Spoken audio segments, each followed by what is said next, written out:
একদিকে সোর্স সংকট, অন্যদিকে অচেনা রাজধানী ঢাকার অলিগলি। এই দুই সমস্যায় জর্জরিত রাজধানী ঢাকার পুলিশ সদস্যরা, আর সেই সুযোগে অপরাধীরা হয়ে উঠছে আরও সক্রিয়। গেল ৩ মাসে বেড়েছে অপরাধ। এমন পরিস্থিতিতে পুলিশ বাহিনীকে আরও সজাগ থাকার পরামর্শ বিশেষজ্ঞদের।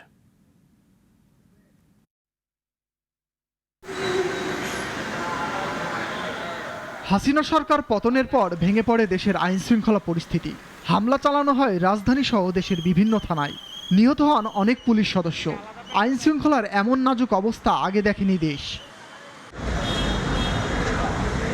সময়ের সাথে সাথে কাজে যোগ দেয় পুলিশ বাহিনী, গঠিত হয় অন্তর্বর্তী সরকার। পুলিশের শীর্ষ থেকে মাঠ পর্যায়ের গুরুত্বপূর্ণ দায়িত্বে থাকা কর্মকর্তাদের সরিয়ে দেওয়া হয়। নতুন করে ঢেলে সাজানো হয় পুলিশ বাহিনীকে। গঠন করা হয় সংস্কার কমিশনও।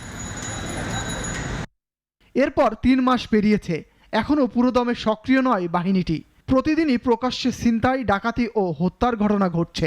এতে উদ্বিগ্ন সাধারণ মানুষ। মোহাম্মদপুর, বসিলা থেকে ঢাকা উদ্যান, লাউতলা, ভাঙ্গা মসজিদ সব জায়গায় চলাচল করে, চাঁদাবাজি হয়। এই মোহাম্মদপুরটার মধ্যে ইদানিং এত ঝামেলা হচ্ছে, এত চিন্তা, এত চাঁদাবাজি, মানে যে যেমন যারে পাচ্ছে মেরে ফেলছে, মার্ডার করে ফেলছে। ডিএমপির এক তথ্য বলছে, আগস্টে রাজধানীতে ১১৯টি হত্যা মামলা হয়েছে। সেপ্টেম্বর ও অক্টোবরে এমন মামলা ৬৮টি। অথচ এর আগের ৩ মাসে ৮৮টি হত্যা মামলা দায়ের করা হয়েছে। একইভাবে বাড়ছে চুরি ছিনতাইয়ের ঘটনা। অনভিজ্ঞ পুলিশ সদস্যদের দিয়ে আইন শৃঙ্খলার পরিস্থিতি সামাল দেওয়াই বাড়ছে অপরাধ প্রবণতা, এমনটাই মত বিশেষজ্ঞদের। তবে দ্রুতই পুলিশ বাহিনী এই সংকট কাটিয়ে উঠবে, এমনটাই মত তাদের। এই পরিবর্তিত পরিস্থিতিতে পুলিশের মধ্যে যে বদলি হয়েছে, বিশেষ করে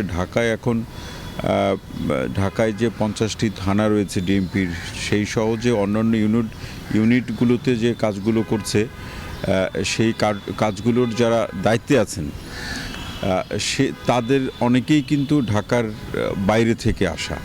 তো এখন ঢাকার বাস্তবতা দাঁড়িয়েছে, ঢাকা যেরকম ভালো কাজেরও রাজধানী, অপরাধ এবং মন্দ কাজেরও রাজধানী। তো এই নতুন দায়িত্বে যারা এসেছেন তারা পারবেন, কিন্তু তাদের সময় লাগবে।